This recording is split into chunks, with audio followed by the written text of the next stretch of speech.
the sacred walk, letting God shoulder me. I am often asked, Bishop, what is prayer? It is a question that follows me, and no matter how I answer it for others, I always end the day asking it of myself. Did I pray today? What did I ask for? Did God listen to my woes, or was I simply talking to myself? When someone asks me to pray for them, I always say yes, and I do. But how I pray for them has changed deeply over the years. I have learned that prayer is not an attempt to change the heart of God, but to change mine. It is not a tool to alter my circumstances, but a grace to help me accept them. It is not a bargain I strike with the divine, but a conversation I have with myself about my next action, realizing my God is with me through it all. In a strange way, prayer has become more about me than it is about God, because God is already there. The more I ask for something, the less interested I become in the specific outcome. It's a paradox. The less I am attached to the result of my prayer, the better my attitude becomes. Prayer has become a daily walk, much like Enoch, who walked faithfully with God. Genesis 5:24. It has become the wonderment of Noah and Abraham, who questioned God, struggled with God, and eventually came to accept the reality of the path set before them. My Franciscan brother, Richard Rohr, often reminds me that prayer is not a way to get God to do what we want, but a way to become the person God wants us to be. It is that movement from my small, ego-centered world into a much larger, Christ-centered one.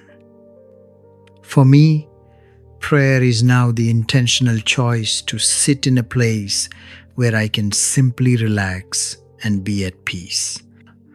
It is the practice of becoming fully aware that God is walking with me through the good and the bad times, not just the crises and not just the celebrations, but the messy middle of life. I find myself leaning on the wisdom of Cynthia Bourgeault, who teaches that this kind of centering is a discipline of intentionality. I am not trying to make my mind go blank. I am simply practicing the art of letting go. I am learning not to put pressure on what I ask for. Instead, I put the pressure on my own discipline. Am I faithful enough to give my time to the one I love? As I often say, time is love. Love is prayer. Prayer is commitment. That is the beginning and the end of it. Francis of Assisi understood that the goal was never the words themselves, but the transformation of the heart. He knew that the greatest gift Christ gives us is the grace of overcoming the self. I am learning to stop worrying about whether I am doing it right. I am choosing to stop worrying if my list of requests is long enough or holy enough. I want to simply offer my presence to the presence. I am making a commitment to myself to stay on the walk, even when I aren't sure where the path is leading.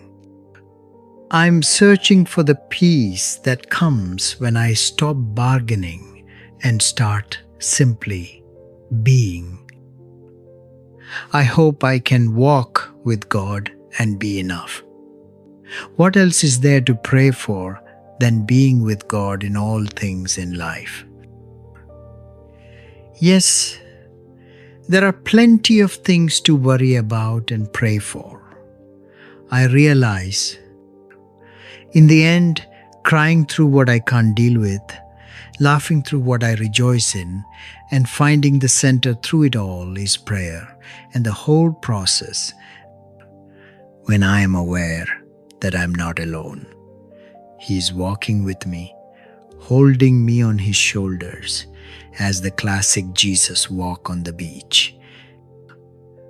I learned that prayer is simply letting God shoulder me.